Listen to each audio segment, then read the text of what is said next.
Halo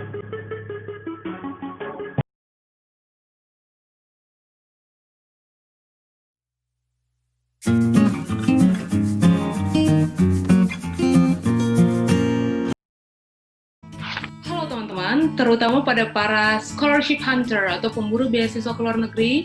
Perkenalkan, saya Yurni Darakai, salah satu pendiri Timur Cerdas, tema The More You Can Dream, The More You Can Do, dengan 3 orang narasumber kita pada hari ini yang sangat menginspirasi, dan dengan moderator Wishy Pulpesi, saya persilahkan. Bergabung dalam kelas inspiratif Timur Cerdas. Saya Wishy Pulpesi sebagai salah satu pendiri lembaga Timur Cerdas dan akan menjadi moderator dalam acara ini. Bersama saya telah hadir 3 narasumber yang luar biasa. Yang pertama adalah Mas Destriono atau dipanggil dengan Mas Destri. Saat ini sedang menempuh S3 di Amerika Serikat. Ketika menjalani S2-nya, Mas Destri mendapatkan beasiswa yang sama dengan saya, yaitu beasiswa prestasi USA. Setelah lulus dari S2, Mas Destri kembali lagi ke Amerika untuk menempuh S3 dengan beasiswa yang didapatkan dari kampusnya. Mas Destri banyak memenangkan travel grants dan memenangkan beasiswa-beasiswa yang ditawarkan oleh lembaga-lembaga lain, non-government, dan juga dari kampusnya. Sebelum ke Amerika, Mas Destri bekerja sebagai peneliti di Pusat Pengkajian Islam dan Masyarakat UIN Jakarta. Dan saat ini beliau menjadi anggota Asosiasi Alumni Program Beasiswa Amerika Indonesia, ALPAI. Mas Destri banyak menulis artikel dan dimuat di berbagai media massa seperti Republika, Koran Tempo, Jakarta Post, dan The Conversation. Pembicara kita yang kedua yang sungguh luar biasa adalah Billy Mamdasar, seorang pemuda asal Papua, pendiri Yayasan Ketong Bisa, yang bergerak dalam pendidikan informal bagi putra-putri Papua yang tinggal di pedalaman agar mereka dapat mendapatkan pendidikan yang lebih baik. Saat ini beliau menjabat sebagai staf khusus presiden. S1-nya diperoleh di ITB dan pernah kuliah di Australia dan juga di Inggris. Dan S3-nya akan dilanjutkan ke Amerika Serikat. Billy pernah mendapatkan beasiswa AAS dan LPDP saat ini. Ketiga adalah Collins Labetubun yang berasal dari Maluku. Beliau adalah jebolan FKIP Kimia Unpati dan the University of Queensland di Australia. Setelah lulus, Collins kembali ke Maluku dan mengabdikan dirinya mengajar di FKIP Kimia Unpati dan juga menjadi volunteer di Kementerian Pertanian, Balai Besar Pembenihan dan Proteksi Tanaman Perkebunan. Collins aktif dalam kegiatan sosial dan mendirikan rumah baca misi di negeri Isu, Maluku Tengah.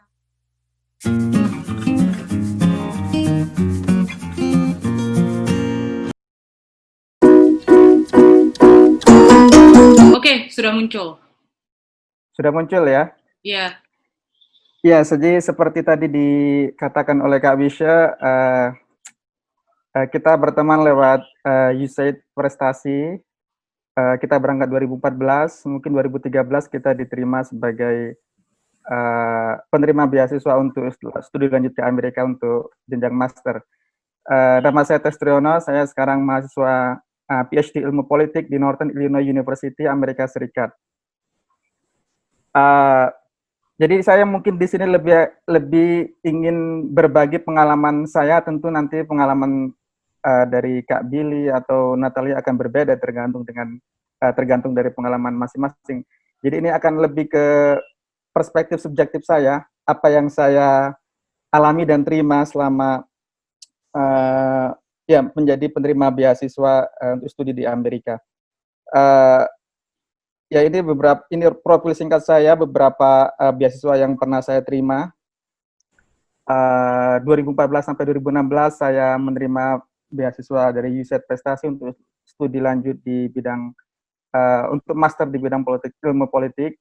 Kemudian saya lanjut langsung ke PhD di kampus yang sama. Kali ini saya pakai beasiswa dari kampus yang namanya Graduate Assistantship. Ini beasiswa yang umumnya diterima oleh student master maupun PhD yang studi di Amerika. Jadi beasiswa yang disediakan oleh kampus, dan jadi sistem di Amerika memang menyediakan beasiswa seperti ini untuk graduate students. Nah, nanti kita bisa bicara lebih lanjut apa itu graduate assistantship lewat tanya jawab mungkin. Kemudian saya juga pernah menerima Hebel Fellowship untuk summer tahun 2017 dari IFES di Virginia. Kemudian beberapa beasiswa lain yang saya terima dari iChab, dari Russell Smith, dan beberapa travel grant. Ini profil singkat saya. Itu foto saya ketika saya di Virginia menerima IFES Fellowship, kemudian juga penghargaan yang saya terima dari kampus NIU sebagai Outstanding Graduate Student. Mengapa kita perlu studi ke luar negeri? Jadi tentu masing-masing punya teman-teman punya motivasi tersendiri mengapa ingin studi ke luar negeri. Tapi setidaknya ada gambaran umum mengapa kita memilih kampus di luar negeri.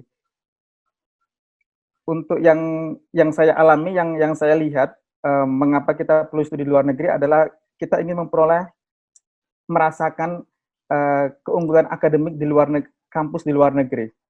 Itu dalam pengertian bahwa kurikulumnya bagus, reputasi kampusnya juga bagus, rankingnya bagus, juga performa kampusnya bagus. Jadi ini motivasi pertama mengapa orang ingin sekolah di luar negeri. Yang kedua, tentu saja kita ingin mendapatkan fasilitas atau academic resources yang juga bagus, yang mungkin di Indonesia sulit atau jarang kita lihat. Ya, itu termasuk profesor yang bagus, yang mumpuni, kemudian juga library yang bagus, dan lain-lain ya. Library ini termasuk bagaimana kita dimanja di kampus. Jadi untuk menulis paper atau tugas kuliah kita cukup duduk di library, kemudian buku bisa kita pesan dari kampus manapun akan datang, juga paper bisa kita download atau kita pesan lewat library kampus. Jadi kita tidak perlu seperti di Indonesia yang mungkin cari satu buku kita harus keliling ke kota lain atau ke kampus lain atau ke library lain yang itu harus kita lakukan sendiri lewat kita cari sendiri ya dengan jalan kaki atau dengan berbagai cara. Tapi maksud saya fasilitas ini jarang kita dapati di Indonesia.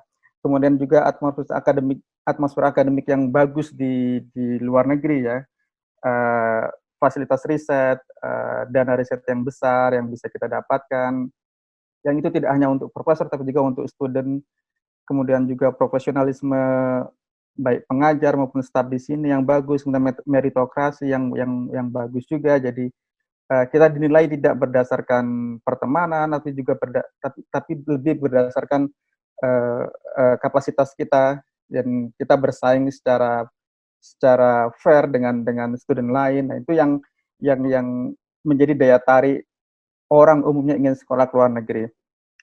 Lalu pertanyaannya, apa yang perlu kita siapkan? Tentu yang pertama adalah bahasa, yang saya kira ini sudah menjadi pengetahuan umum ya. Bahasa Inggris tentu harus kita persiapkan. Nah, untuk di Amerika ada tambahan lain, itu GRE, itu semacam tes potensi akademik yang menilai kemampuan kuantitatif dan kemampuan bahasa kita, serta analytical thinking, kemampuan menulis yang baik. Nah, ini GRE ini juga harus kita persiapkan juga untuk studi di Amerika. Semakin tinggi skor GRE kita, akan semakin besar kemungkinan kita untuk mendapatkan kampus yang bagus. Tentu saja kita harus persiapkan secara matang, karena GRE tidak bisa disiapkan 1-2 bulan. Tapi kalau kita bisa memperoleh skor yang bagus GRE, kita akan bisa mendapatkan kampus yang bagus, bahkan kampus Harvard misalnya yang masuk dalam 3 besar atau 5 besar di dunia. Kemudian juga yang perlu kita persiapkan adalah mental. Jadi tidak hanya bahasa dan GRE, tapi mental ini penting karena masing-masing orang punya mungkin keberuntungan yang berbeda. Ada yang mungkin 1 kali apply beasiswa langsung diterima, tapi ada yang berkali-kali, mungkin belasan kali baru mendapat beasiswa. Jadi kita harus gigih. Saya kira ini juga harus, mungkin ini gampang diketahui, tapi mungkin dipraktekkan agak sulit. Jadi banyak orang cerdas saya kira, tapi orang yang gigih dan pantang menyerah yang tidak banyak, karena kalau kita cerdas tapi kita tidak gigih, mungkin 1-2 kali gagal dalam apply beasiswa, kemudian kita akan menyerah. Tapi kalau kita gigih dan pantang menyerah, mungkin kita tidak cerdas-cerdas amat, tapi dengan itu kita bisa mendapatkan beasiswa. Saya kira ini juga dialami teman-teman yang sudah memperoleh beasiswa. Pantang menyerah, gigih. Saya kira itu salah satu kunci yang penting. Kemudian mentor, kalau teman-teman bisa dapatkan mentor, itu saya kira juga bagus. Mentor itu semacam orang yang bisa kita mintain pendapat untuk ya mungkin menilai studi objektif kita, personal statement. Nah, ini penting kalau kita punya mentor. Mungkin itu dosen kita atau teman kita, rekan kita, atau orang lain yang kita kenal lewat forum-forum seperti ini. Jadi ini mungkin bisa jadi kesempatan teman-teman untuk membangun networking, juga mungkin nanti bisa punya mentor seperti dengan Kak Billy, Kak Natalia, atau yang lain gitu. Jadi ini saya kira beberapa yang perlu kita dan teman-teman siapkan untuk memenangkan beasiswa. Itu kalau lihat fotonya, ada foto saya dan Kak Wisha itu di DC ya, itu hari pertama kita sampai di US, kita mendapat orientasi dari USAID ya. Kemudian pilihan beasiswa. Jadi beasiswa sekarang sudah bukan menjadi privilege orang-orang tertentu, jadi semuanya sekarang bisa mendapat beasiswa. Apalagi sekarang ada semacam slot yang dipersiapkan untuk teman-teman dari Indonesia Timur, yang ini menjadi kesempatan besar teman-teman untuk bisa mendapatkan beasiswa. Nah, saya setidaknya memetakan ada 3 yang bisa teman-teman coba untuk beasiswa. Mungkin yang pertama beasiswa dari pemerintah Indonesia. Ini ya LPDP yang paling terkenal saat ini ya. Kemudian juga dari beasiswa luar negeri Dikti, juga ada beasiswa 5.000 doktor. Nah, teman-teman kalaupun sudah mencoba dan gagal di beasiswa dari pemerintah Indonesia, jadi jangan putus asa. LPDP bukan satu-satunya. Jadi mungkin 1-2 atau 2 kali atau 3 kali gagal di LPDP tidak bisa mencoba lagi ya. Iya, kita coba dari beasiswa yang lain. Jadi ditolak LPDP itu bukan kiamat, bukan akhir, masih ada beasiswa yang lain. Nah, kita coba dari beasiswa pemerintah luar negeri. Itu ada Fulbright, ada USAID, ada Chevening buat ke Inggris, ada EES buat ke Australia, DAAD buat ke Jerman. Jadi ada banyak sekali yang disediakan oleh pemerintah-pemerintah dari negara luar untuk kita coba apply beasiswa ke sana. Kalaupun beasiswa dari pemerintah luar negeri juga tidak kita dapatkan, masih ada kesempatan lain. Jadi gagal dari beasiswa pemerintah Indonesia, gagal pula mendapatkan beasiswa dari pemerintah luar negeri, masih ada beasiswa kampus luar negeri. Jadi ini yang beasiswa yang saya dapatkan untuk PhD saat ini. Ini namanya Graduate Teaching Assistant. Jadi sistem sekolah di Amerika ini untuk graduate student, umumnya mereka mendapatkan beasiswa dari kampus, karena negara juga tidak menyediakan beasiswa seperti kita di Indonesia ada LPDP. Nah, sistem pendidikan di Amerika ini menyaratkan bahwa graduate student itu masa pasca sarjana itu menjadi semacam asisten dosen. Nah, mereka mendapatkan biaya hidup dan biaya kuliah dari situ. Jadi mereka akan diberi assignment sebagai graduate assistant ke 1 orang atau 2 orang profesor. Di sana dia bisa menjadi asisten riset, membantu riset profesor, atau dia membantu profesor mengajar. Nah, sistem ini yang belum kita lihat di Indonesia. Jadi di Indonesia kita graduate student atau masa pasca sarjana itu masih terpisah dari sistem pengajaran di dalam kampus. Jadi ya karena itu mereka umumnya harus beasiswa dari luar atau dari diri sendiri. Nah, sementara di Amerika, teman-teman bisa menjadi graduate assistant, mendapat beasiswa dari kampus sembari membantu mengajar di kampus. Dan ini yang menjadi umumnya diterima oleh mahasiswa-mahasiswa di Amerika saat ini. Jadi mereka menjadi graduate assistant, dan dari situ mereka mendapatkan biaya hidup dan mereka mendapatkan biaya kuliah. Nah, ini yang sangat banyak. Jadi kalau beasiswa Fulbright mungkin hanya berapa puluh per tahun, LPDP juga mungkin terbatas. Beasiswa kampus di Amerika ini ya sebanyak kampus di Amerika, mungkin ada ribuan kampus di Amerika yang menyediakan graduate assistant, dan teman-teman bisa mencoba begitu. Jadi ketika LPDP sudah tidak memberi kesempatan, kemudian sudah coba Fulbright atau USAID juga sudah tidak dapat, jadi bisa coba yang ini, yang ini sangat besar sekali jumlahnya. Tinggal teman-teman persiapkan diri.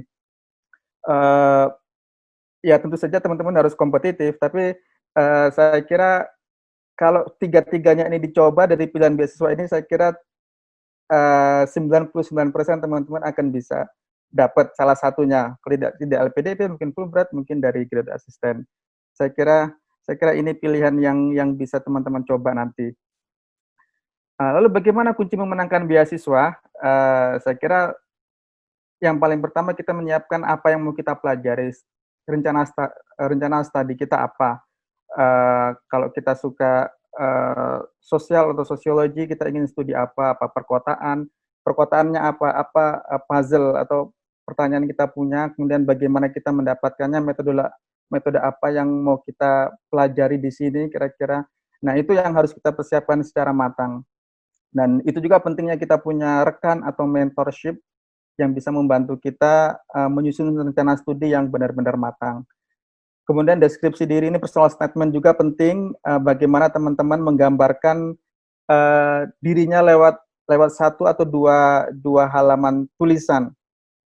Tentu saja kita menggambarkan yang baik-baik, yang positif, tapi juga tidak exaggerating, ya, tidak berlebihan, tapi cukup meyakinkan pembaca, reviewer untuk pemberi beasiswa. Kemudian biodata diri juga perlu kita siapkan. Tentu saja tidak hanya akademik, tapi juga aktivisme. Jadi, karena pemberi beasiswa senang sekali kalau penerima beasiswa itu aktif di kegiatan sosial kemasyarakatan, karena dengan begitu mereka memberi beasiswa itu tidak hanya untuk si penerima beasiswa, tapi juga akan berguna buat masyarakat yang lebih luas. Jadi kalau teman-teman bisa mungkin seperti Kak Wisha membangun komunitas-komunitas yang seperti ini, yang bisa itu taman bacaan, komunitas diskusi, atau mungkin juga yang berlipat sosial seperti membantu masyarakat yang terkena bencana. Ini kan bagian dari aktivisme sosial yang kalau teman-teman taruh di CV, saya kira akan menjadi nilai tambah yang besar sekali, yang itu menjadi daya tarik untuk reviewer dari funding dari pemberi beasiswa.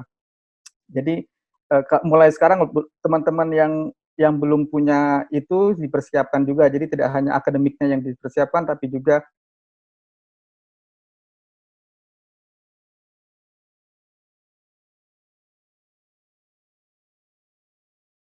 aktivisme sosial yang teman-teman dirikan itu. Kemudian rekomendasi juga teman-teman perlu siapkan kira-kira siapa dosen yang atau atasan yang kira-kira suportif, yang bisa memberikan rekomendasi ketika teman-teman apply beasiswa. Dan saya kira terakhir yang paling penting adalah wawancara yang meyakinkan. Jadi teman-teman ketika diwawancara harus bisa menunjukkan yang di atas saya telah sebutkan itu, rencana studinya apa, mau misalnya kalau mau ke Amerika mau belajar apa sih yang mau dipelajari, metode apa yang mau dipelajari, terus kemudian mengapa memilih kampus itu. Nah, itu hal-hal itu yang perlu dipersiapkan ketika wawancara, harus benar-benar matang. Terus juga bisa mendeskripsikan dirinya secara baik ketika diwawancara, apa keunggulan kamu, apa kelemahan kamu, gitu.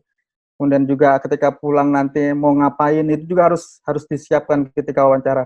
Jadi hal-hal yang dituliskan di rencana studi, deskripsi, CV itu harus benar-benar compact, ya harus benar-benar meyakinkan yang ketika diwawancara itu sudah siap. Nah, jadi saya kira ini beberapa kunci yang teman-teman perlu siapkan ketika nanti apply beasiswa.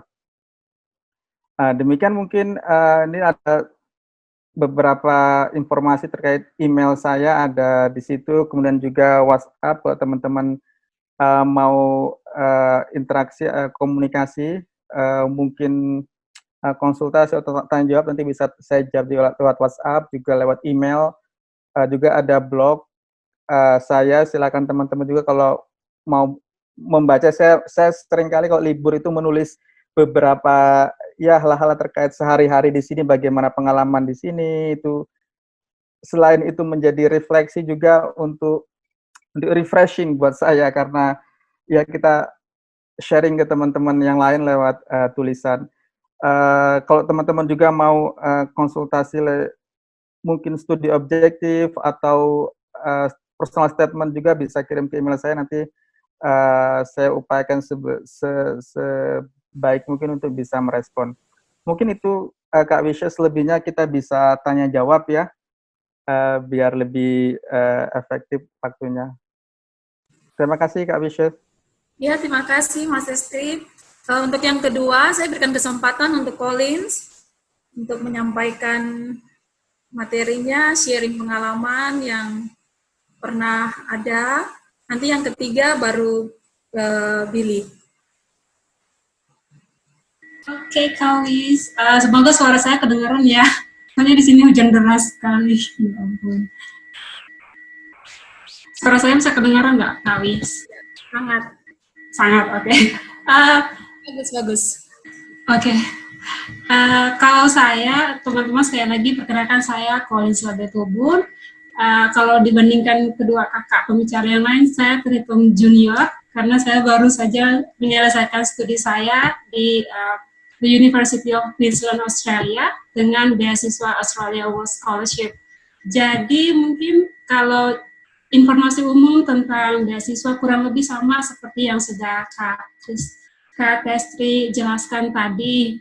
Slide yang saya sediakan ini jauh lebih spesifik untuk beasiswa yang mau melamar beasiswa AS, karena sekarang ini pembukaan pendaftaran beasiswanya sementara dilakukan dan penutupannya tanggal 30 Juni. Jadi saya pikir kayaknya kalau ada teman-teman di antara teman-teman yang mau daftar beasiswa AS, saya bisa share slide-nya atau bisa saja langsung tanya. Mungkin saya hanya akan sharing sebentar, kalau bisa kelihatan ya. Iya.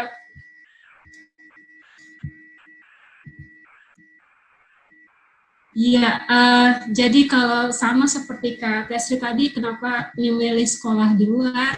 Dulu waktu mau lanjut sekolah lagi tuh tidak punya uang ya, bahkan untuk mau sekolah ke Jawa saja tidak punya uang. Jadi kebetulan ada mereka sosialisasi tentang beasiswa AAS, jadi saya ikut. Cerita lucunya itu yang kasih sosialisasi adalah kakak sepupu saya. Dan, oh ternyata kakak saya bisa ikut, dan kemudian saya terinspirasi, lalu saya mulai bertanya tips dan triknya seperti apa, persiapannya seperti apa, lalu tepat 1 tahun sebelum saya lulus S1, saya mulai mempersiapkan diri dengan sangat baik. Ya, menurut saya sangat baik ya, karena saya dapat beasiswanya. Jadi ya, saya 1 tahun sebelum lulus, saya mulai persiapan yang sebelum-sebelumnya tidak tahu cari jurnal yang benar kayak gimana, baca textbook yang kayak gimana, itu saya udah mulai cari dengan tekun. Kemudian karena saya dari dulu taunya saya mau ambil Master of Biotechnology, saya kemudian menambahkan kosakata saya yang berhubungan dengan field yang nanti akan saya ambil. Kemudian saya mengerti sekali kalau bukannya saya menjelekkan, tapi perbandingannya seperti yang tadi sudah dibilang, kondisi lab di Ambon dibandingkan dengan yang ada di Australia sangat jauh lebih baik. Jadi saya juga harus mempersiapkan diri. saya mulai nonton di YouTube, oke, kalau pekerjaan dengan DNA, maaf ini kalau terlalu sains, kalau pekerjaan dengan DNA ini kerjanya bagaimana, alat-alatnya kayak bagaimana, persiapannya seperti itu terus. Jadi bagi teman-teman yang ingin daftar AS atau beasiswa apapun yang tadi sudah dijelaskan, ayo mau coba. Pertama, kumpulkan niat, kemudian banyak baca, banyak bertanya ke alumni. Sekarang ini semua informasi silakan dicari saja di internet, semua tersedia. Ada juga alumni-alumni yang bersedia untuk sharing pengalaman dan tips. Ya, dan selanjutnya hanya soal persiapan saja. Persiapan itu tentang skill, selain mental, skill, writing, speaking, itu semua yang akan kita sangat bermanfaat pada saat kuliah, itu yang memang harus kita siapkan dengan sangat baik. Kemudian ada GRE, kalau teman-teman yang mau ke Amerika mungkin harus ada GRE, kalau di AS hanya persiapan tes IELTS saja, lalu kemungkinan diterima di universitas itu sangat besar. Kemudian ya yang paling penting itu bisa memenuhi persyaratan dari universitas dan juga persyaratan dari AS. Nilai IELTS biasanya 6,5, kemudian 6,5 sampai 7 itu biasanya untuk yang sains, yang public health, yang berhubungan dengan kesehatan itu biasanya mintanya 7. Kalau di bawah dari itu biasanya 6,5 untuk overall. Ya, lalu kemudian CV diperhatikan dan menulis esai. Nanti ada di bagian aplikasinya itu ada esai. Nah, kalau ada teman-teman yang ingin bertanya, silahkan. Mungkin itu saja ya. Soalnya ada tipsnya di sini, tapi nanti aja kalau misalnya ada pertanyaan baru bisa. Atau nanti slide ini kalau teman-teman mau saya bisa kirim ke emailnya teman-teman. Mungkin itu saja ya. Ya, itu yang Collins sharingkan.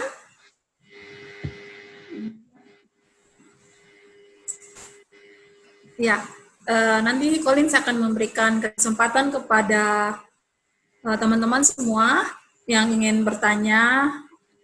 AS akan tutup tanggal 30 Juni.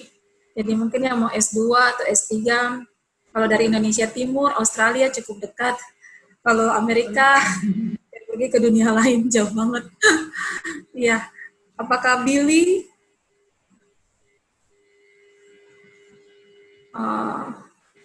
Oh ya, sebentar. Billy mungkin sedang, bentar ya. Ya, mungkin dari Collins bisa ditambahkan sedikit tentang kenapa Collins pilih kampus yang ada di situ, yang dipilih. Maksudnya di Australia kan banyak pilihannya. Iya. Kenapa dipilih kampus yang demikian gitu? Apakah karena syaratnya atau bagaimana? Oh ya, kenapa pilih the University of Queensland? Karena biasanya nih kalau AS pasti maunya University of Melbourne atau University of Sydney, pokoknya ya, atau ANU. Tapi buat saya, kenapa saya pilih UQ, itu karena saya lebih melihat kualitas dari field yang akan saya ambil. Contohnya itu Master of Biotech, program bioteknologi di UQ itu nomor 7 terbaik di dunia dan nomor 1 terbaik di Australia. Makanya mumpung ada yang kasih kesempatan untuk sekolah, ya kenapa tidak langsung ambil yang terbaik saja, walaupun berdarah-darah pada saat kuliah, ya itu jujur. Tapi yang penting harus cari yang berkualitas. Itu aja sih, Kak. Jadi pilihannya adalah karena kualitasnya yang pertama, karena daerahnya. Ya, daerahnya, ya kalau tidak terlalu dingin, paling dingin kalau musim dingin cuma 4 derajat, maksudnya ya tidak sampai ada saljunya sih. Masih lumayan lah, makanan Indonesia masih banyak ditemukan. Gampang sih. Iya. Sambil kita menunggu Billy lagi kembali ke layar screen-nya, mungkin Collins bisa men-sharingkan kira-kira tantangan terbesar yang dihadapi ketika studi.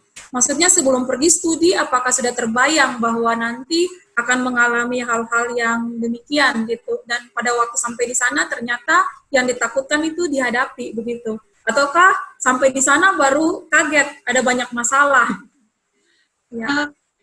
Yang paling beruntungnya soal AHS ini, sebelum kita pergi ke sana, ada yang namanya program PDT, Pre-Departure Training. Jadi saya kebetulan dapatnya PDT itu selama 9 bulan, karena jujur saja bahasa Inggris saya waktu itu masih sangat tidak baik.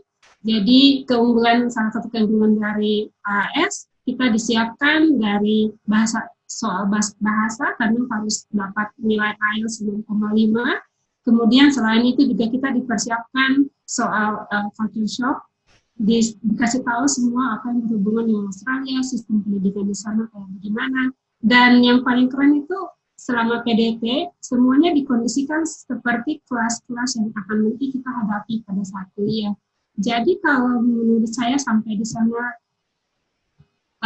shock sekali, kayaknya tidak terlalu, karena kita sudah dari awal selama di Bali, sudah cekokin dan kayak begitu. Kalau tantangan lain mungkin tetap ya pada saat semester 1, masa-masa adaptasi, kadang dosen ngomong apa tidak mengerti, karena aksennya mungkin. Kemudian, tapi beruntungnya ada sistemnya di sistem kuliah di sana, mereka pakai Blackboard, electronic Blackboard yang biasanya mereka akan merekam setiap proses perkuliahan. Jadi kalau saya kurang mengerti, saya tinggal kembali lagi ke sistemnya dan saya bisa mendengar rekaman kuliahnya lagi. Itu sih. Ya, terima kasih Collins untuk waktunya. Dan sekarang kita akan masuk ke pembicara yang ketiga, narasumber kita yang luar biasa, Bu Billy. Disilahkan.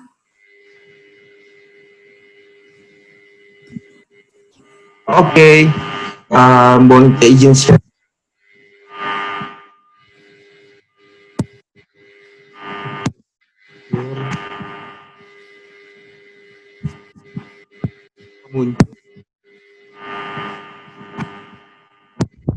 Mungkin teman-teman bisa add Instagram dulu supaya bisa supaya bisa share slide Instagram. Halo Pak Tesriono, terima kasih tadi sudah berbagi. Buat Sister Olin juga, terima kasih sudah sharing. Mungkin saya tidak akan mengulang apa yang sudah disampaikan oleh Mas Testri dan Sister Olin yang barusan sudah presentasi. Saya akan menceritakan kenapa sih saya memutuskan begitu, kenapa saya memutuskan untuk sekolah lagi, supaya bisa menjadi dasar teman-teman agar teman-teman bisa memiliki alasan yang kuat untuk kenapa bisa sekolah lagi. Nah ini saya sudah sempat bercerita tentang slide sini beberapa kali.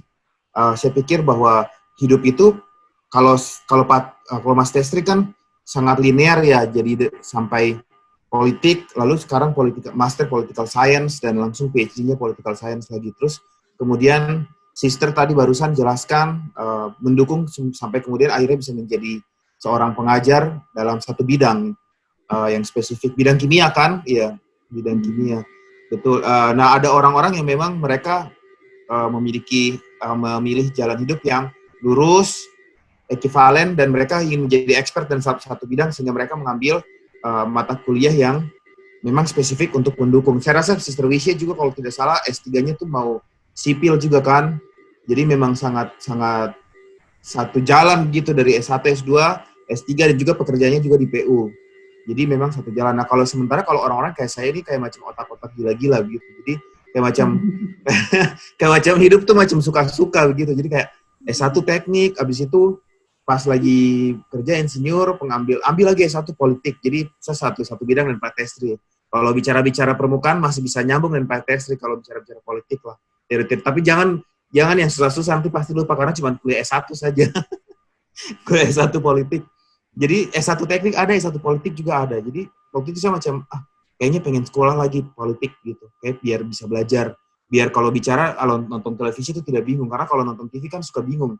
Gitu kan, bingung kalau melihat macam ini, nonton berita BBC, nonton berita CNBC ini, kenapa ya? Maksudnya kenapa Donald Trump, kenapa Barack Obama, apa itu Partai Demokrat, kenapa Partai Republik begini, terus orang bagaimana? Karena memang saya tuh insinyur dan teman-teman lihat foto yang di slides itu, yang warna orange ini,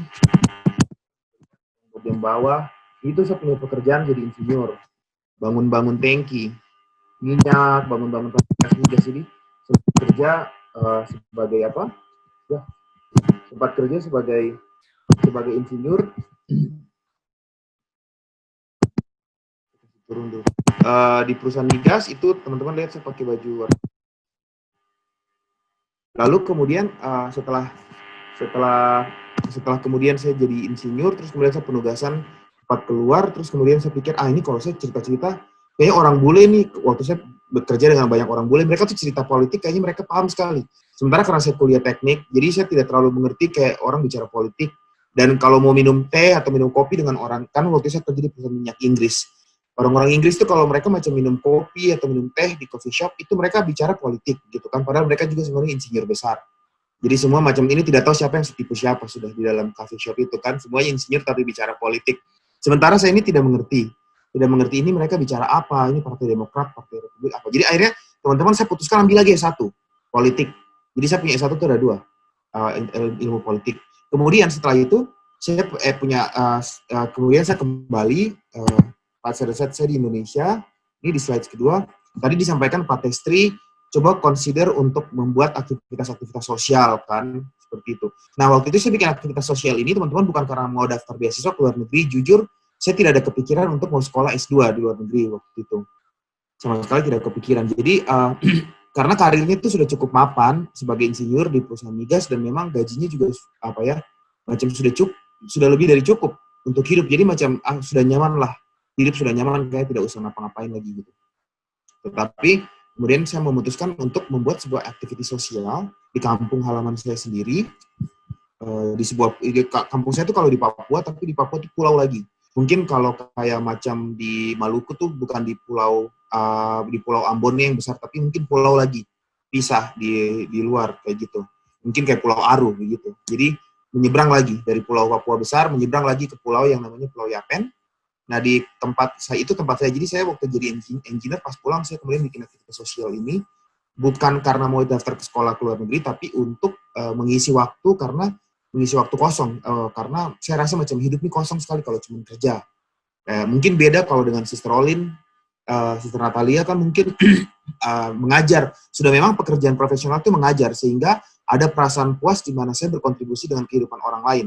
Itu sudah puas, tapi beberapa pekerjaan, mungkin Sister Wisha juga dengan membangun pasar, mama-mama mungkin yang berjualan atau wanita perempuan berjualan di Ambon terbantukan dengan adanya pasar yang dibangun. Jadi sudah merasa bermanfaat dalam kerjanya. Ada beberapa orang-orang sebagian besar milenial Indonesia seperti saya saat itu maupun yang sekarang yang di Jakarta itu, dari pengalaman saya berdiskusi dengan mereka itu mereka merasa kosong. Mereka merasa hampa, kosong karena teman-teman bayangkan mereka kerja di perusahaan yang bagus, tapi kerjanya Monday to Friday. Senin sampai Jumat jam 7 sampai jam 5 sore. Tapi habis itu sudah kerja dapat gaji, habis itu travel, posting Instagram, begitu saja kehidupannya. Jadi tidak merasa hidup bermakna. Nah itu perasaan itu saya alami setelah saya 3 tahun bekerja.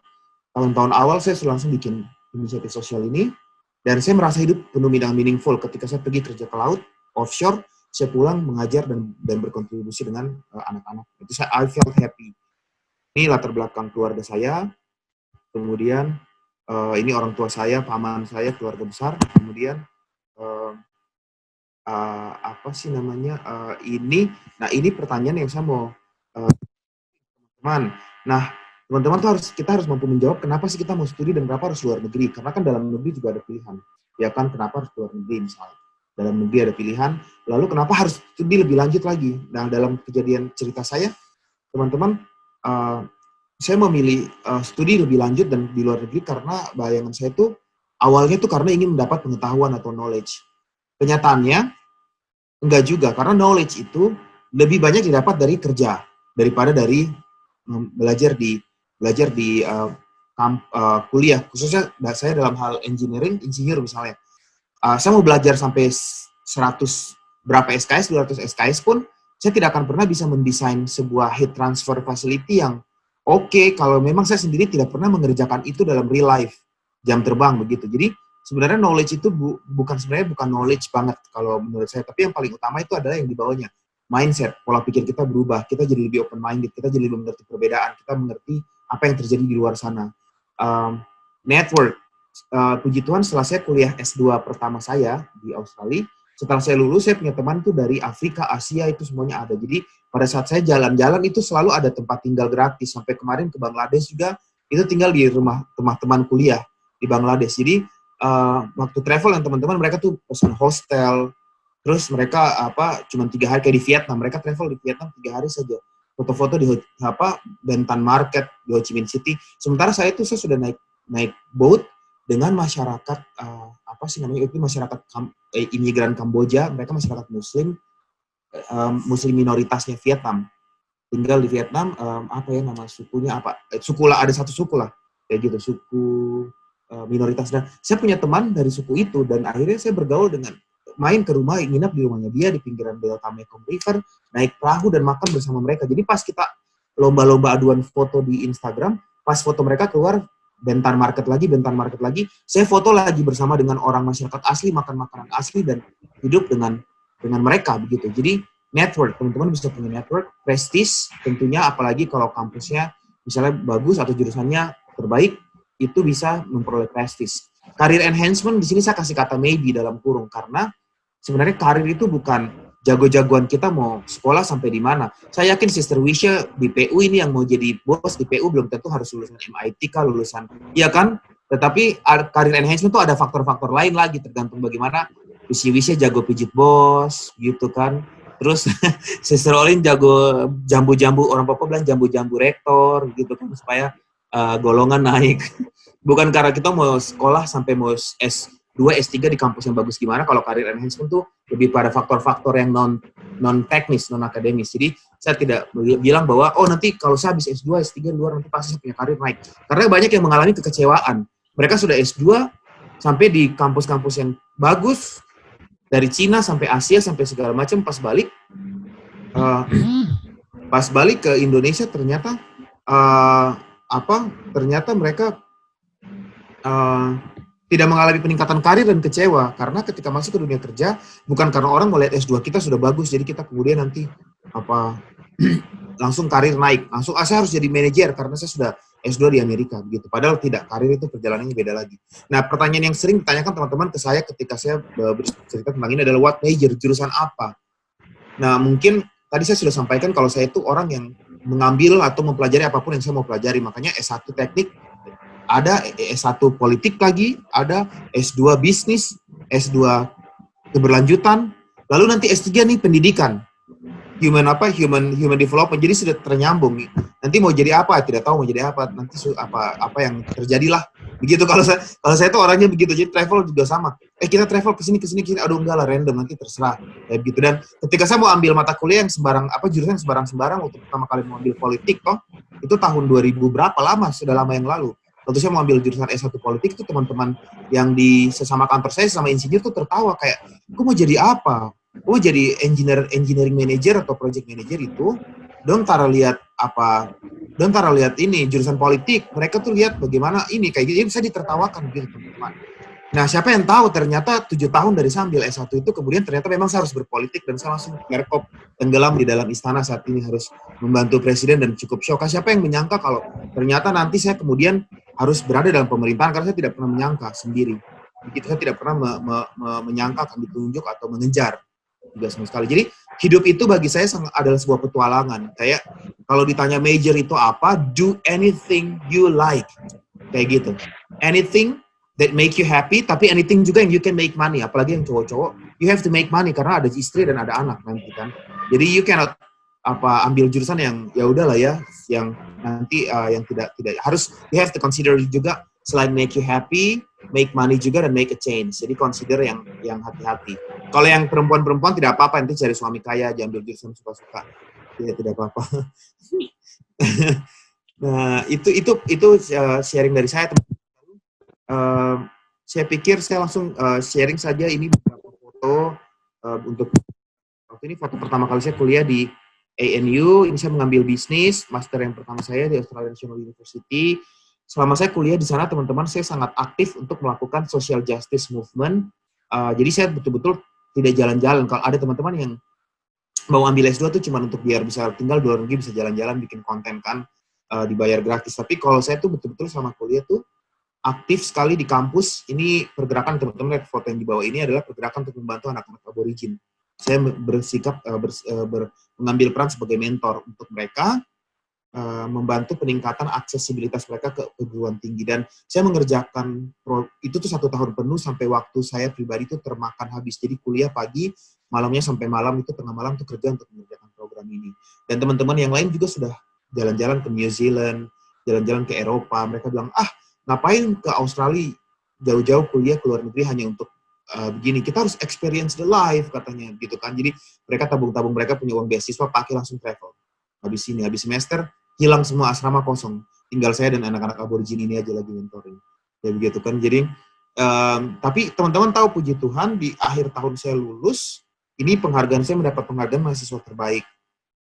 Teman-teman bisa lihat adalah Vice Chancellor Commendation for Student of the Year. Jadi kayak, dan itu di penghargaan terbaik itu diberikan bukan karena kita pintar-pintaran kayak nilainya tuh IP-nya 4 atau apa-apa, bukan, tapi memang akademis dipertimbangkan, tapi mereka mengconsider saya telah berkontribusi terhadap wider society, terhadap Australia, terhadap wider society, sehingga mereka memberikan penghargaan untuk pertama kalinya terhadap orang non-Australia sebagai postgraduate student of the year, kayak gitu.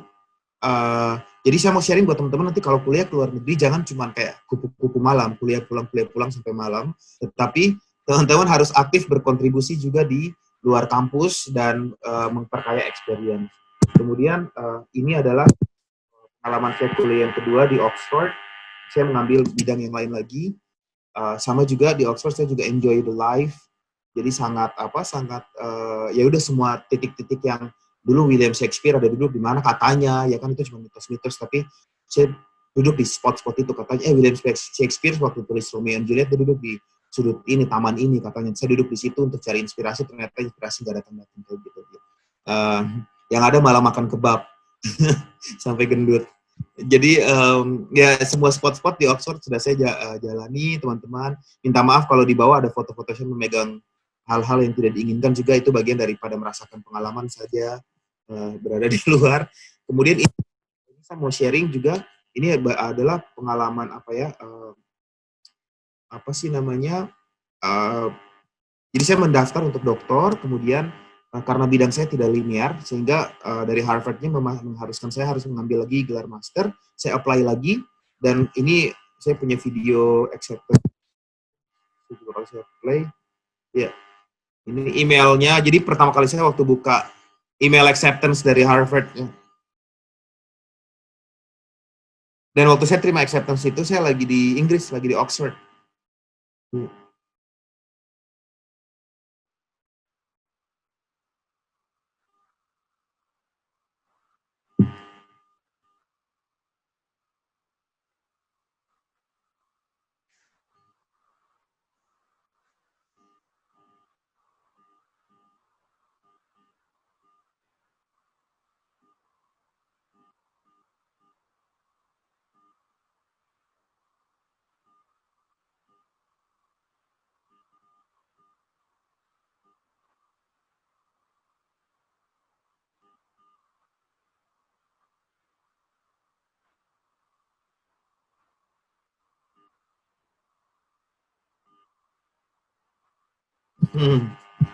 Oke.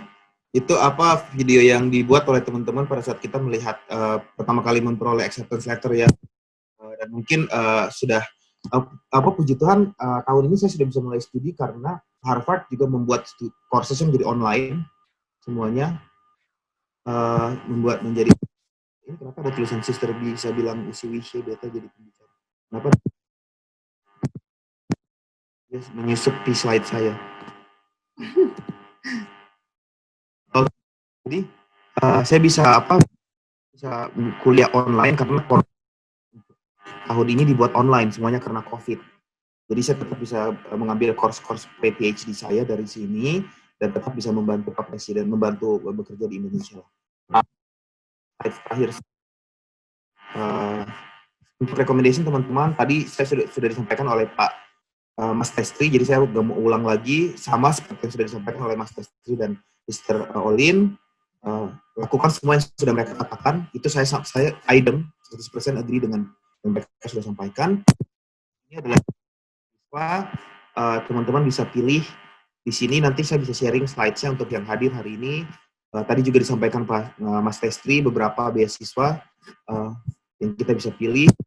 Juga harus join beberapa scholarship group, karena di scholarship group di FB itu saya lihat di Indonesia masih heavily menggunakan FB daripada sosmed yang lain ya, Instagram atau yang lain. Saya lihat kayaknya di Ambon, di Papua mirip-mirip sama, lebih banyak pakai VFB. Jadi teman-teman join FB untuk memperoleh informasi lebih lanjut. Akhir ini yang harus dijawab oleh teman-teman. Saya tidak ingin mempatronizing teman-teman, tapi teman-teman merefleksikan dari refleksi saya, what's next for me untuk Papua dan untuk Indonesia. Slides ini saya bikin itu tahun 2016. Saya bikin, jadi waktu saat itu saya belum bertugas sebagai staf khusus presiden saat ini. Saya masih seorang aktivis sosial yang mengajar, enjoy the life, enjoy travel, kayak gitu, dan having a wild life, kayak gitu. Wild life itu maksudnya adventurous life, kayak doing whatever I wanted to do. Tanpa saya berpikir, saya tuh bukan orang yang berpikir, nanti saya mau jadi apa habis ini, saya mau jadi apa habis ini, saya mau jadi apa habis ini. Itu nggak, jarang sekali. Cuman, selalu orang yang bertanya, dalam setiap acara, dalam setiap interview, itu selalu ditanya, kayak gitu. Dan pertanyaan pertama itu diberi 2000, di sepanggung di atas, kami berempat jadi pembicara. Waktu itu ada Lamanda Saputika, ada Maudi Ayunda, terus ada Stephen Guntur. Di situ pertanyaan yang betul-betul menghentak saya adalah what's next for you? Kayak gitu, what's next for you and for Indonesia? Dan itu saya langsung bilang, oke, memang saya suka memiliki adventure life, tapi I have to always have reason. Dan reason itu not for me to have a happy and better life for myself, tapi what itu harus untuk Indonesia, harus untuk orang lain, harus untuk dunia, membuat dunia yang lebih baik. Sehingga jawaban saya adalah seperti ini. Kalau saya tanya apakah kamu ingin menjadi CEO of MNC, saya bilang mungkin enggak, karena saya sudah resign gitu kan. Walaupun karir saya waktu itu sangat brilliant karir saya begitu. Tetapi kemudian saya memutuskan untuk resign dari multinational companies. Apakah mau menjadi menteri? Saya bilang nggak tahu lah ya, kalau itu sudah urusannya presiden. Apakah mau menjadi business owner, mau jadi orang kaya raya? Jadi karena saya nggak bisa jawab apa, saya akhirnya jawabnya I just wanna be like Jesus. Ya gitu. Karena itu kayak jawaban yang paling enak untuk menjawab, karena hidup itu adalah adventure. Kayak what he did, dia provide basic needs untuk orang lain, dia mengajar, dan dia membangun network, dia menggunakan skill yang dia miliki, dia juga berkelana dari satu titik ke titik yang lain dan bertemu dan merubah banyak hidup orang lain. So I think for me, I want to have that kind of adventure life, and whatever takes me kayak gitu. Kalau ditanya habis PhD nanti mau ngapain, ya nanti ya kemana lah saya harus melayani. So itu buat teman-teman, in summary, teman-teman harus punya misi hidup dan visi hidup yang kuat dulu agar bisa membangun aplikasi beasiswa yang kuat juga. Jadi nanti visi dan misi hidupnya kalau sudah kuat, nanti mau isi aplikasi, mau daftar beasiswa, mau ikut seleksi juga bisa kompetitif kayak begitu. Karena jelas mau kemana, kalau mau jadi dosen, kalau mau jadi jadi pegawai negeri yang profesional di dalam satu bidang, jadilah itu kayak gitu. Tapi harus punya misi yang kuat. Tanpa visi misi yang kuat dan for the sake of gue pengen keluar negeri saja, pengen daftar beasiswa biar bisa tinggal gratis di luar negeri, itu teman-teman mungkin kecil kemungkinan teman-teman akan lulus beasiswa. Tapi pun kalau lulus, teman-teman akan kebingungan sendiri begitu dalam kuliah maupun dengan gelar, habis itu ngapain dan get lost in life, kayak still drifting dan nggak tahu mau dikemanain hidupnya. Jadi for me, it's not about getting the scholarship. For me, to understand your life, your vision of life, yourself, and what do you want to do to make other people life better. Terima kasih. Usiwis. Kita kasih kembali ke Usi lagi. Terima kasih Billy, sharing yang sangat menginspirasi. Terima kasih Collins, terima kasih Mas Testri, luar biasa. Nah sekarang kita akan masuk ke dalam sesi tanya jawab. Kita lihat waktu, kurang lebih ada hampir 30 menit ya, kita bisa tanya jawab. Untuk sesi yang pertama, saya berikan kesempatan untuk 3 penanya, jadi mungkin bisa tekan tombol raise hand, lalu nanti saya pilih, mungkin nanti host akan, atau teman-teman bisa sendiri ya untuk unmute speaker-nya. Oke, jadi untuk sesi tanya jawab yang pertama, silahkan 3 penanya, siapa yang pertama? Tekan tombol raise hand-nya.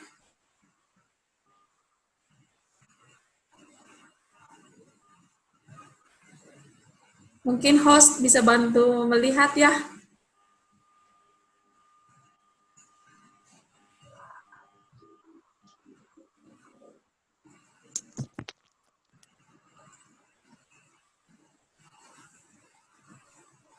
Ya. Shirley Waleruni ingin bertanya kayaknya. Oh iya. Silakan host mungkin. Shirley, halo. Halo, Ya. bisa mendengar suara saya, Kak? Bisa. Oh Silakan. iya, baiklah, puji Tuhan kalau saya bisa mendengar suara saya dengan baik.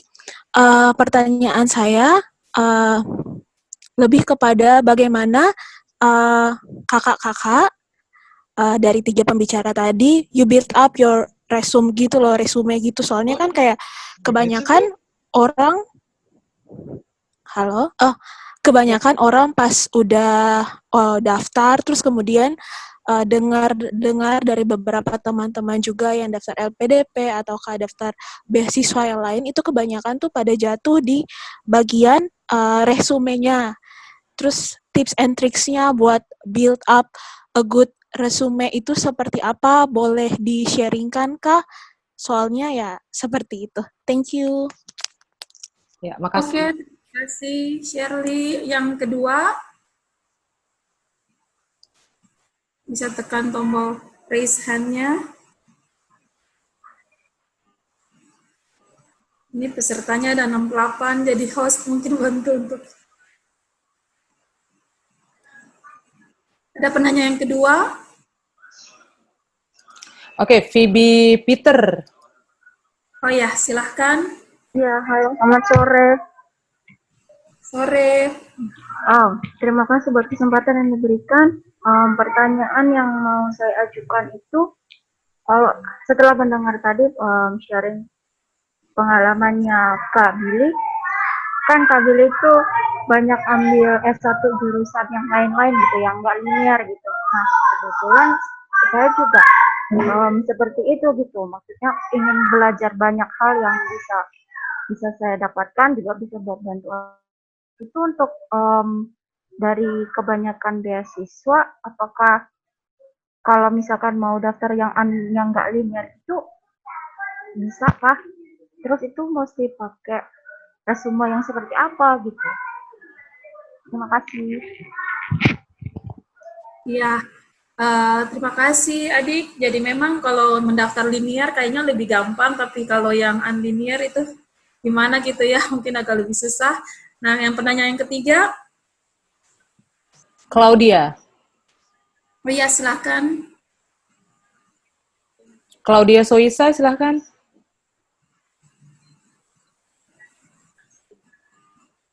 Halo, Claudia. Suaranya?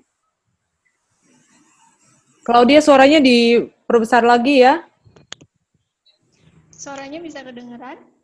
Oke, tapi kecil sekali. Halo? Iya. Kak Wisya dengar? Iya, tapi kecil. Iya. Oke, silakan Claudia. Coba lebih dekat ke komputernya mungkin. Sekarang udah oke ya? Oke. Siap. Oke, pertanyaan saya buat Pak Trestiono sama Kak Billy mungkin. Saya ingin bertanya, biasanya kan kalau mau lanjut studi untuk doktor atau PhD gitu, biasanya harus ada promotornya dulu. Nah, itu gimana sih tipsnya biar kita bisa dapat promotor ke universitas yang kita tuju sebelumnya? Dan buat semua pembicara, pertanyaan yang kedua, aktivitas sosial seperti apa sih yang kira-kira itu yang paling mendukung buat dipertimbangkan dari universitas yang kita tuju buat bisa diterima? Kayak gitu. Terima kasih. Oke. Ya, terima kasih Claudia. Jadi kita sudah punya 3 penanya. Yang pertama kita akan menjawab pertanyaan dari Shirley dulu. Ini saya berikan kesempatan kepada ketiga narasumber. tentang tips and trick membuat resume yang bagus. Ya, siapa yang kira-kira mau menjawab? Billy, Mas Tes, atau Collins? Mungkin nanti saya akan jawab yang linear tidak linear tadi, jadi biar yang ini kasih ke mereka berdua. Jadi Mas Testri sama ini Mas Testri nih. Lalu kemudian Collins juga, kalau misalnya mau, kalau Collins mungkin bisa bicara lebih spesifik ke AS ya. Lalu kalau Mas Testri bisa bicara untuk resume yang kalau ke Amerika itu apa sih yang dilihat untuk tips and trick yang baik untuk buat yang bagus. Ya, silakan Mas Testri. Ya, terima kasih Kak Wisya. Ya, tadi sudah sempat saya singgung, jadi penting sekali kita untuk menggabungkan dua dimensi tadi, jadi dimensi akademik dan dimensi aktivisme sosial. Jadi dimensi akademik itu untuk menunjukkan bahwa kita benar-benar ingin belajar, dan beasiswa itu akan memberi beasiswa buat calon penerimanya itu sesuatu yang bermanfaat buat pengembangan intelektual, juga mungkin karir ke depan. Tapi pemberi beasiswa juga ingin melihat impact-nya yang lebih jauh. Jadi bagaimana impact-nya itu berguna ke masyarakat yang lebih luas. Jadi pemberi beasiswa akan senang kalau orang yang apply beasiswa itu punya aktivisme sosial yang bagus. Nah, aktivisme sosial yang bagus itu tidak harus besar-besar seperti yayasan apa, seperti membangun mungkin panti asuhan atau membangun sesuatu yang besar-besar, tidak, tapi sesuatu yang kecil sederhana yang tadi saya bilang, misalnya seperti Kak Wisya membangun taman bacaan di rumahnya untuk masyarakat sekitar, atau membangun komunitas seperti ini. Ini yang sesungguhnya justru akan membuat resume kita tuh lebih bagus. Jadi ini aplikan ini dia cukup aktif di komunitasnya, di mungkin di kampungnya atau di desanya atau di kotanya, dengan kegiatan-kegiatan yang cukup produktif.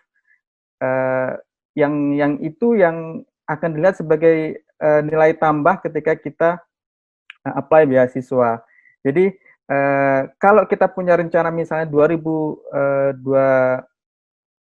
misalnya mau apply beasiswa, nah 1 tahun ini kita punya waktu untuk mempersiapkan diri. Jadi kalau kita masih kuliah, kita upayakan untuk menyiapkan nilai yang bagus, juga kita menyiapkan rencana studi yang bagus. Bersama dengan itu kita membangun aktivisme yang nanti kiranya akan menarik minat pemberi beasiswa, bahwa kita adalah calon penerima beasiswa yang cukup aktif di lingkungan, cukup aktif di masyarakat, yang nanti akan ketika dia dapat beasiswa, kemudian dikuliahin, kembali ke masyarakat, lewat komunitasnya dia akan bisa memberi impact yang lebih besar. Jadi kita menggabungkan dua ini dalam resume. Jadi pertama kita gambarkan diri kita secara akademik seperti apa, kita mau belajar apa. Yang kedua, kita tunjukkan bahwa kita ini tidak hanya kutu buku, kita tidak hanya ingin menjadi intelektual akademis, tapi kita juga ingin menjadi orang yang berkontribusi secara sosial lewat aktivisme-aktivisme yang kita bangun atau kita terlibat di dalamnya. Nah, jadi kita gabungkan itu dalam resume kita ketika kita apply beasiswa. Saya kira itu. Ya, terima kasih Mas Destri. Dari Collins, ada mau menambahkan? Mungkin saya bakalan share screen ya, Kak. Soalnya kalau untuk AAS itu kami pakai CV. Jadi kalau bisa dilihat di sini penulisan CV-nya. Biasanya untuk S2 hanya 2 halaman.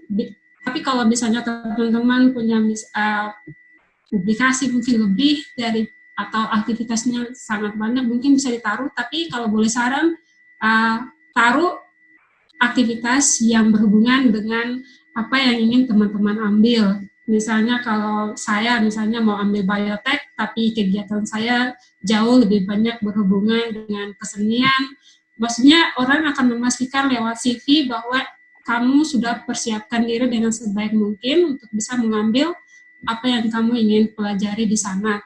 Ini tips pertama untuk selain 2 halaman, harus tahun terbaru, minimal 5 tahun belakangan, 5 tahun terakhir.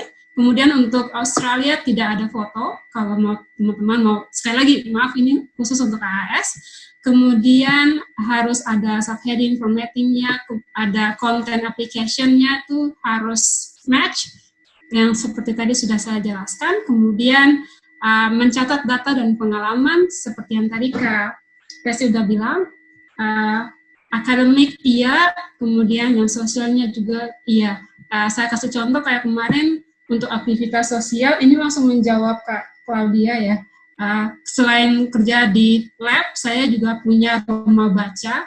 Rumah baca itu bukan langsung rumah ya, biasanya saya cuma kumpulin anak-anak di pinggir rumah saya tuh, lalu setiap sore kami akan pergi di pinggir pantai, karena saya tinggalnya langsung di depan pantai, maka kami langsung duduk belajar bahasa Inggris di situ sama anak-anak. Yang kayak gitu aja, yang sederhana, yang kecil-kecil.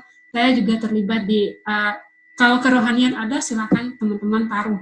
Itu mencatat data dan pengalaman, kemudian headingnya itu harus nama kalian, bukan CV ya, kebanyakan kesalahannya di situ.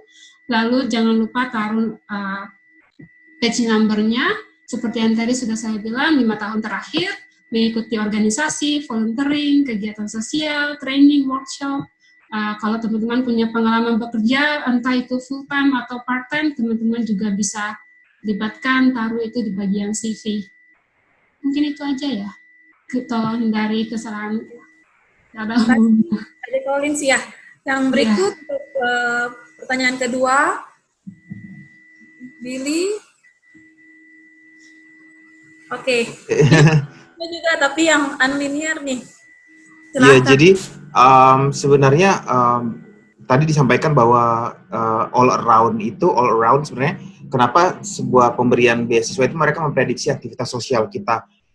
Mereka pengen melihat bahwa investasi yang diberikan ini adalah investasi yang diberikan kepada orang-orang yang tepat. Kalau kita membuat sebuah kegiatan sosial, artinya di dalam hati kita yang paling dalam itu kita ingin membuat perubahan dalam masyarakat gitu. Kita ada call for orang lain, karena banyak banget orang-orang yang tidak memiliki call tersebut. Hidup adalah sesimpel untuk kebahagiaan diri sendiri. Nah, ini kalau kita dikasih orang beasiswa dan untuk beasiswa kepada orang yang hanya mencari kebahagiaan untuk diri sendiri, kan itu bukan investasi yang tepat. Sementara beasiswa ini tuh didapat dari uang bayar pajak, ya kan? Jadi beasiswa itu sebuah bentuk investasi agar orang-orang yang diberikan uang beasiswa tersebut dapat melakukan perubahan. Oleh sebab itu, aktivitas sosial itu merupakan prediksi bahwa dia memang memiliki call untuk membantu orang lain. Nah, dalam kasus saya, di mana gelar saya dua-duanya nggak linear, dan juga dalam kasus di mana saya apply juga ke Oxford dan Harvard, itu mereka emphasize itu di di my excellence dalam topik yang saya pilih itu, teman-teman. Jadi topik yang excellence itu kita bisa diukur dari banyak hal. Misalnya ini S2 dulu ya, karena kalau S3 itu totally different application and game. Untuk yang S2 itu mereka nanya, kenapa kamu ngambil jurusan bisnis waktu Australia Awards, waktu saya daftar. Terus saya cerita, oh ya karena saya pengen menjadi seorang profesional dalam bidang social entrepreneurship. Saya pengen mempergunakan entrepreneurship sebagai ajang untuk melakukan perubahan sosial. Oh ya, kamu udah bikin apa emang? Nah ditanya kamu udah bikin apa, saya ceritakan bahwa saya sudah membuat sebuah integrated curriculum yang berupa modular yang saya pakai untuk mengisi kuliah umum di beberapa tempat. Saya membuat sebuah yayasan yang kurikulumnya kemudian berfokus kepada social entrepreneurship, dan yang akan saya kerjakan adalah saya akan memperkaya kurikulum saya selepas saya master saya nanti. Jadi S1-nya dua-duanya satu teknik, satu politik, terus ambil S2 lagi bisnis. Nggak nyambung, tapi aktivitas saya selama 9 tahun sebelum saya daftar S2 itu linear. Satu hal doang yang saya kerjain, yaitu si Kitong Bisa itu. Itu yang menjadi nilai plus sekali di mereka, dan mereka fokus, oh dia hidupnya memang dia mau pakai untuk ini, untuk dia mau dalami ini. Gitu. Jadi kalau cuman punya gelar S1 dan belum ngapa-ngapain, teman-teman saya sarankan teman-teman ngapa-ngapain dulu. Kayak begitu, apakah teman-teman bikin bisnis kah, teman-teman mengajar, atau teman-teman bekerja, atau bikin sesuatu dulu. Sampai kuat sekali pengalaman di satu bidang itu, baru punya justifikasi dari apa yang kita kerjakan itu kepada jurusan yang mau kita ambil. Jadi, walaupun jurusan S1 dan S2 tidak nyambung, tapi jurusan S2 itu harus nyambung dengan apa yang teman-teman sedang kerjakan, sudah kerjakan, dan mau akan teman-teman kerjakan. Karena itu pertanyaannya, beasiswa tuh mirip-mirip semua. Apa yang sudah kamu kerjakan dan kontribusikan untuk orang lain, apa yang sedang kamu kerjakan atau kontribusikan, apa yang akan kamu kerjakan setelah kamu dapat beasiswa. Dan itu harus nyambung dengan jurusan itu. Ya, terima kasih, Bill. Jadi ini sudah langsung menjawab pertanyaan dari Claudia. Jadi ada sisa satu pertanyaan yang perlu dijawab mengenai promotor untuk S3. Ini bisa untuk Billy dan untuk Mas Testri. Kalau untuk kasusnya Mas Testri kan nanti pasti jawabannya lebih panjang. Nanti saya dulu ya, punya saya singkat. Karena kalau di Harvard itu kita tidak daftar ke profesor, kita daftar ke jurusan. Kita daftar ke jurusan ya dengan proposal PhD, nanti direview sama satu fakultas namanya Graduate School of Arts and Science.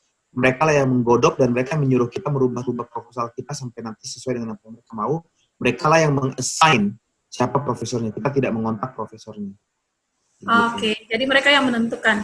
Iya, kita daftarnya ke fakultas. Iya. Mas Testri? Iya, kalau di Amerika memang secara umum sekarang ini penerimaan dari kampus itu graduate office. Jadi memang tadi seperti Billy, jadi kita apply ke graduate office, nanti akan di-score, dinilai aplikasi kita, kemudian kalau kita lulus di graduate office, kemudian kita akan dikirim ke departemen, dan situ juga kita akan dinilai, dan baru kita akan dapat acceptance atau penolakan. Memang ada nilai tambah kalau kita bisa mengontak profesor. Jadi karena ketika di departemen nanti kalau aplikasi kita lolos di graduate office, nanti di departemen akan dilihat secara lebih dekat oleh profesor yang tertarik dengan aplikasi kita. Jadi mungkin akan ada nilai tambahnya. Jadi memang agak berbeda dengan di Australia, mungkin yang kita benar-benar butuh promotor ya. Caranya mendapatkan kontak profesor ya kita tinggal kita buka web kampus, kemudian kita lihat departemen, terus lihat nama profesornya, dan kita lihat profil profesornya. Kalau cocok dengan rencana studi kita, apa yang mau kita pelajari, kita bisa kontak langsung dan kita bilang bahwa kita tertarik belajar dengan dia.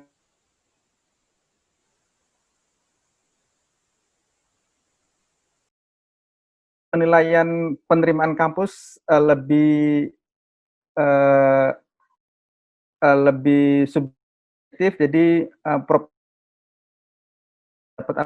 tapi akan lewat graduate office, kemudian baru akan dikirim ke departemen.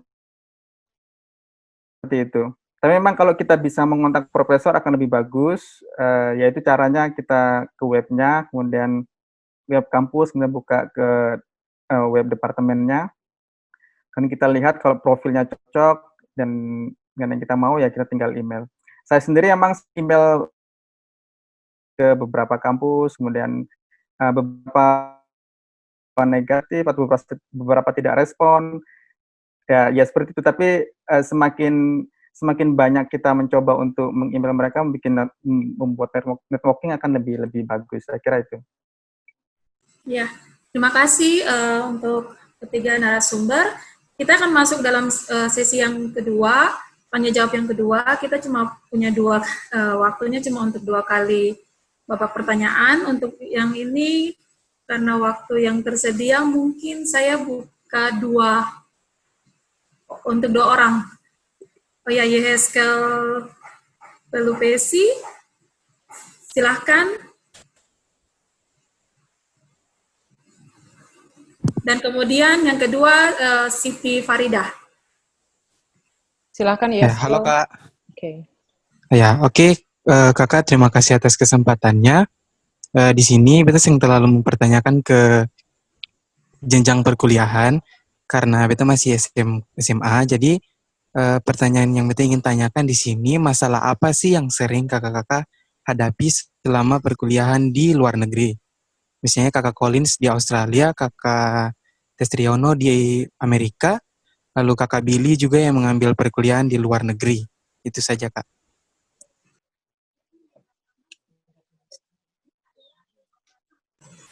Ya, untuk yang kedua. Yang kedua ada Siti Farida. Baik, terima kasih.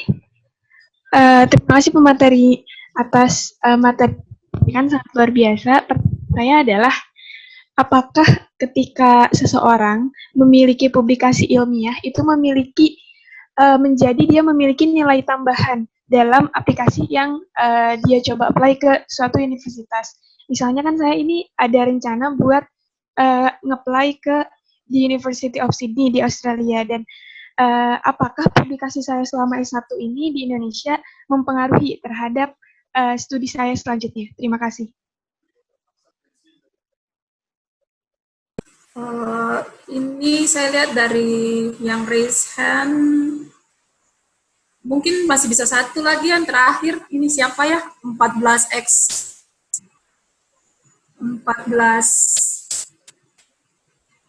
Atau jawab dulu dua penanya yang ada, nanti kalau masih ada waktu kita kasih kesempatan untuk yang sudah raise hand yang ketiga. Ya, silahkan dijawab.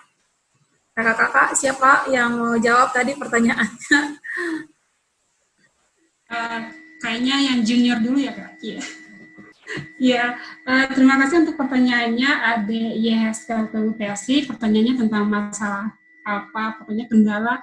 Kalau buat saya pribadi, jujur yang paling susah ketika pada saat kuliah itu adalah coping dengan workload dari studi. Karena basic saya science, kemudian selalu ada praktikum. Jadi kemarin waktu sekolah dari semester 1 itu kuliahnya jam 8 sampai jam 9 itu satu jam kuliah. Kemudian jam 9 sampai jam 5 sore itu praktikum, itu berdiri terus di lab. Lalu kemudian jam 6 sampai jam 7 itu ada lagi satu kelas. Dan itu selalu berlangsung, makanya kalau ada waktu istirahat, pasti pakai untuk tidur, nggak bisa pakai untuk yang lain. Jalan-jalan pun kayaknya udah tidur aja. Karena memang kuliahnya tuh sangat berat sih. Belum lagi kerjakan tugas yang lain, tambah laporan praktikum. Ya kayak gitu sih, itu yang paling. Belum lagi mungkin berurusan dengan, kadang kalau teamwork, ada yang nggak nyambung, ada yang maunya kayak gini, ada maunya A, ada yang maunya B, padahal ini tugas deadline-nya udah berdekat, kayak gitu. Kadang sering salah paham di situ. Ya sih, kayak gitu aja sih. Ada yang nggak mau kerja juga, ada. Mungkin kayak gitu ya. Itu aja dulu yang yes kalau itu. Ya, Mas Destri mungkin bisa langsung jawab ya yang pertanyaan 1-2 masuk publikasi ilmiah. Oh ya, kalau publikasi ilmiah saya kira akan sangat membantu sekali. Jadi kalau kita sejak kuliah S1 sudah aktif menulis di publikasi di jurnal ataupun di media massa, saya kira itu akan dinilai sangat positif oleh reviewer ketika kita apply beasiswa. Jadi ya bagus sekali kalau kita bisa seaktif itu. Itu saya kira. Billy, ada yang mau ditambah dari Billy? Apa ya? Tidak ada sih. Pas. Ya pas. Oke. Waktu kita masih tinggal berapa menit ini? Oh, sudah pas, host. Bagaimana? Masih bisa satu penanya lagi atau sudah? Mas Agus. Kita kasih kesempatan satu kali lagi ya, lalu kita mungkin bisa tutup. Bisa?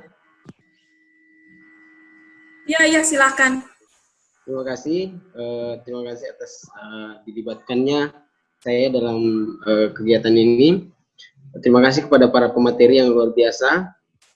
Saya Agus Salim dari Balai Pelatihan dan Penyuluhan Perikanan di bawah Kementerian Kelautan. Terus terang, kuliah di luar negeri itu impian yang besar, tapi sesuatu yang bagi saya saat ini masih sesuatu yang sangat sulit. Nah, dengan adanya gambaran dari orang-orang yang pernah ke luar negeri, ya ini menjadi lebih jelas. Nah, saya mau sampaikan sedikit bahwa sebenarnya apa yang disampaikan oleh Bung Billy tadi sama Mas Testiono dan yang satu lagi Mbak Natalia terkait bahwa ada kegiatan sosial selain pekerjaan kita sendiri, kemudian ada bisnis yang kita bangun untuk memberdayakan masyarakat, itu terus terang saya melakukan hal itu. Tetapi yaitu bagaimana bisa sampai itu membuat bisa keluar negeri, nah itu yang masih saya kurang tahu harus bagaimana. Tapi terus terang di sini saya punya mentor yaitu Usiwis dan Bung Devi, saya lihat ada di monitor. Nah itu adalah dua orang yang selama ini memberi saya informasi terkait bagaimana bisa kuliah ke luar negeri. Nah mungkin dari sini para pemateri bisa memberi masukan kira-kira gimana begitu. Nah, terima kasih. Ada yang mau menjawab, Billy? Mas Destri? Mungkin dari Mas Destri. Nanti saya tambahkan. Mas Destri? Ya, saya kira betul sekali lewat mentorship ya. Jadi membangun networking, mentorship dengan rekan, dengan senior, atasan, atau ya mungkin kenalan yang terbangun lewat acara seperti ini. Jadi komunikasi intens, kemudian bertanya tentang bagaimana membangun CV yang bagus, kemudian studi objektif, kemudian personal statement. Nah, dan kalau sudah punya informasi itu segera mulai. Jadi persiapkan dokumen-dokumen yang dibutuhkan, mulai. Ya, jadi seberapapun cita-cita, kalau kita tidak pernah memulai, ya tidak akan pernah tercapai. Jadi langkah pertama ya informasi dapat, sudah ada di kepala kita apa yang harus kita lakukan, tinggal kita memulai. Jadi oke, sekarang kita bikin CV, sekarang kita bikin studi objektif, sekarang bikin personal statement, dan dengan mentor yang punya, ya nanti setelah itu kita bikin, kita minta mentor untuk mereview, untuk membaca, untuk mengasih masukan, dan setelah itu jadi ya tinggal dikirim aplikasinya ke funding, ke beasiswa ya. Jadi saya kira seperti itu langkahnya. Harus segera dimulai, Pak. Silakan. Ya, Mas Agus jadi harus cepat untuk memulai. Billy ada mau tambah?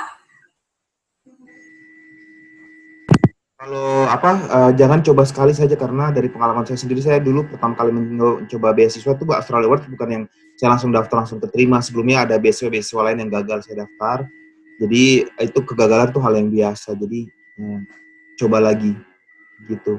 Dan harus memperbaiki diri dari apa yang kegagalan itu karena apa. Nanti kita coba perbaiki formulir beasiswanya dari situ gitu. Terus kalau yang lagi kerja, jangan keasikan kerja, kuliah deh. Ini bukan untuk Kakak Wisya ya, Kakak Wisya jangan merasa. Jadi apa sih namanya? We have the whole life, ya. Oh iya. We have the whole life to work. Kita seumur hidup kita untuk bekerja, tapi kayak kuliah dan merasakan kehidupan di tempat lain itu jarang-jarang kesempatan itu dalam usia di mana kita masih segar dan beraktivitas. Jadi kalau memang ada kesempatan, mumpung beasiswa lagi banyak-banyaknya sekarang, segera daftar. Gitu. Dan setelah daftar keterima harus berangkat. Jangan setelah daftar terus tidak berangkat kayak beta dan Usiwis. Oh iya. Itu bukan rahasia. Curhat. Oke, Colin ada mau sampaikan? Kalau dari beta sih sama kurang lebih dengan kakak-kakak yang sudah bilang tadi. Mungkin lebih spesifik kalau beasiswanya, yang pemberi beasiswa mencari kriteria seperti apa dari yang aplikannya. Nah itu yang dikerjakan. Kayak misalnya kasih contoh AAS itu melihat orang-orang yang punya academic competence. Kemudian yang kedua, potensial outcome-nya itu termasuk kontribusi apa yang mau diberikan kepada ketika pulang nanti ke home country. Kemudian yang ketiga itu profesional dan personal leadership attributes.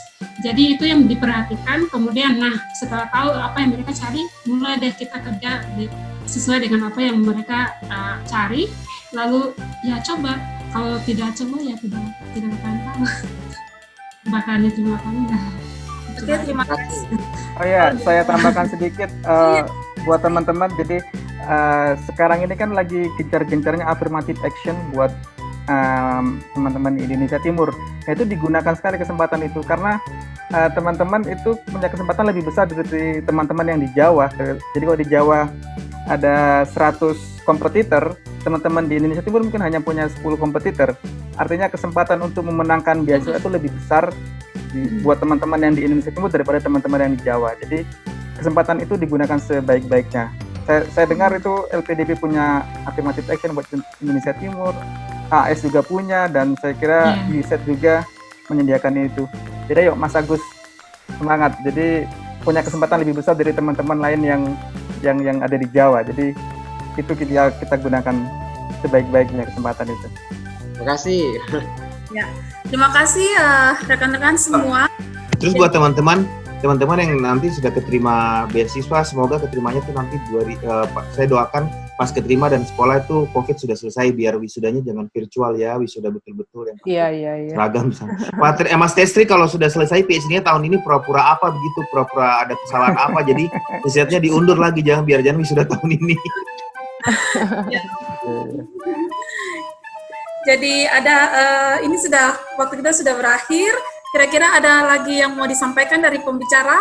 Apakah kita sudah bisa closing buat kesimpulan? Sudah ya?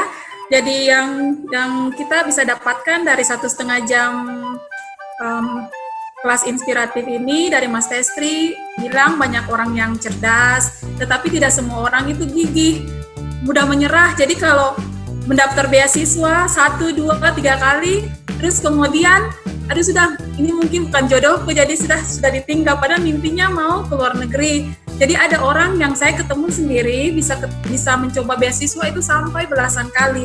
Bahkan untuk tes TOEFL, dulu pernah waktu wawancara untuk USAID prestasi, itu dia 12 kali ikut TOEFL dan tidak pernah mendapatkan nilai yang disyaratkan, tapi dia tidak pernah patah semangat. Jadi akhirnya dia lolos juga dapat beasiswa. Kemudian dari Billy bahwa untuk segala sesuatunya harus ada reason ya, harus ada kenapa aku mau melakukan itu, ada visi dalam hidup. Dan dari Collins, terima kasih adik bahwa kalau memang mau sekolah ke Australia harus benar-benar pahami apa yang kampus mau dan persiapkan diri dengan sebaik mungkin. Jadi itu kurang lebih yang bisa disampaikan dari narasumber, dan saya berharap bahwa teman-teman bisa mendapatkan berkat dan mendapatkan inspirasi dari kelas ini.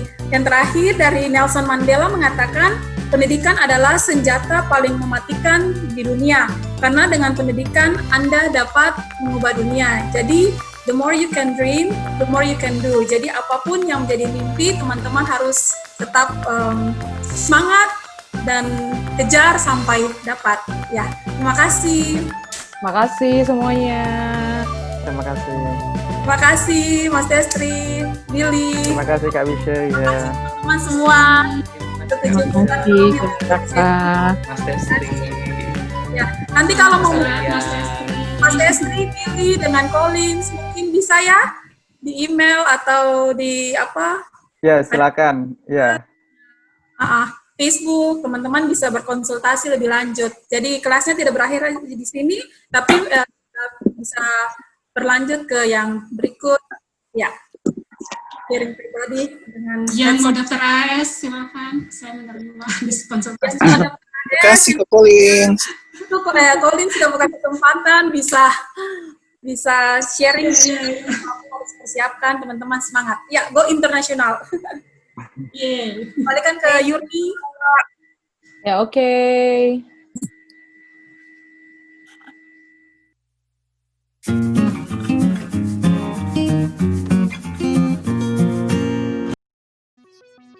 Baiklah teman-teman, demikianlah telah kita saksikan bersama tentang cara mendapatkan beasiswa ke luar negeri dan sharing pengalaman kuliah di luar negeri. Mohon maaf atas segala kekurangan. Terima kasih banyak atas waktu, atensi, dan masukannya. Jangan lupa untuk komen, kemudian like, dan subscribe di channel YouTube kami.